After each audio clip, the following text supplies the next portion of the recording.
স্বামীর লগে কালা খাওয়ানোর পরে আমি যখন আমার বাপের বাড়িতে আইসা উঠলাম, তখন আমার বাপ কইলো ভালো করছস, সাইডা দিছস, এমন পোলার সংসার না করনি ভালো। আমার 3 পোলাপান দিয়ে উঠলাম আমি আমার বাপের বাড়িতে।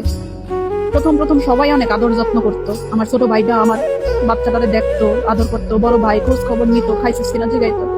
আস্তে আস্তে ওরা দুপুর বেলার যে খাওয়ান, সবাই সবার পাতে খাওয়ানোর লগে তরকারি মাইখা খায়। আমার পোলাপানের লিগে কোনো তরকারি থাকে না, বিকাল বেলা নাস্তা থাকে না, ওরা নিজেরা খায়। রাতের বেলা ভাতটা পর্যন্ত থাকে না, রাত্রে বেলার ভাতটা পর্যন্ত থাকে না, রাত্রে বেলার ভাতটা পর্যন্ত পাই না খাইতে। আমি আর আমার 3 বাচ্চা এখন এত বেশি অসহায় হয়ে গেছি, যে খাওয়ানো পাই না।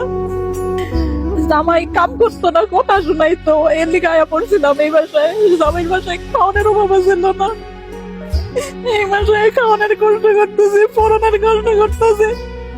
আজকে 2 বছর যাবত ঈদের একটা জামা কিনতে পারি নাই, পোলাপান করে একটা জামা কিনা দিতে পারি নাই।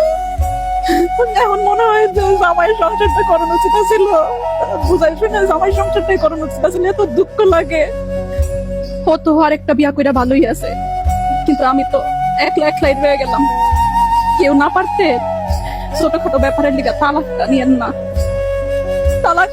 না।